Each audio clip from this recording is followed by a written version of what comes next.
Vous écoutez RFI, il est 15h30 à Paris, 13h30 temps universel. Chantal Laureau.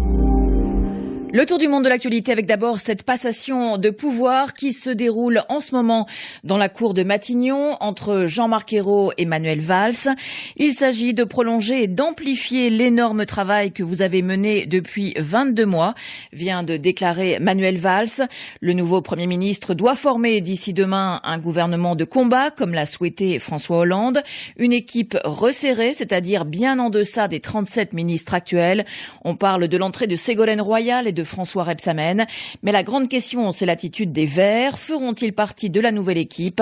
Après avoir vu Manuel Valls ce matin, ils doivent se réunir pour prendre leur décision. John Kerry sera de retour demain à Ramallah. Le secrétaire d'État américain va tenter de sauver le processus de paix israélo-palestinien. Il a dans sa manche un pion, la libération de Jonathan Pollard, l'espion emprisonné aux États-Unis dont Israël réclame la libération. En échange d'une grâce de Jonathan Pollard, l'État hébreu autoriserait la libération prévue samedi dernier mais reportée de 26 prisonniers palestiniens. La police turque est intervenue avec des canons à eau tout à l'heure pour disperser plusieurs milliers de partisans du principal parti de l'opposition turque. Ces derniers dénonçaient des fraudes à l'élection municipale à Ankara. Malgré le scandale de corruption qui l'éclabousse, l'AKP, le parti du Premier ministre Recep Tayyip Erdogan, a largement remporté dimanche les élections municipales en Turquie, notamment dans les villes d'Ankara et Istanbul. Plus de 22 tonnes d'explosifs découvertes par la police en Afghanistan à 4 jours de la présidentielle. La cachette se trouvait dans un village près de Talikan, la capitale de la province de Tarar. Une enquête est en cours.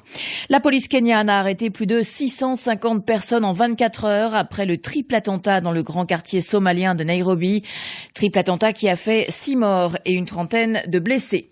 La présidente centrafricaine Catherine Samba-Panza annonce l'ouverture d'une enquête après la mort d'au moins 24 personnes tuées samedi à Bangui par des soldats tchadiens dans des circonstances confuses.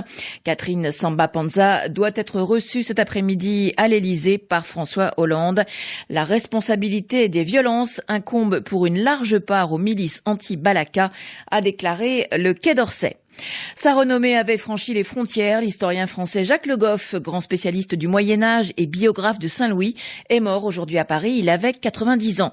Et puis football, premier quart de finale aller de la Ligue des Champions avec 2 matchs, Bayern Munich, Manchester United et Real Madrid, Dortmund demain soir. Ce soir, Barcelone, Atlético Madrid.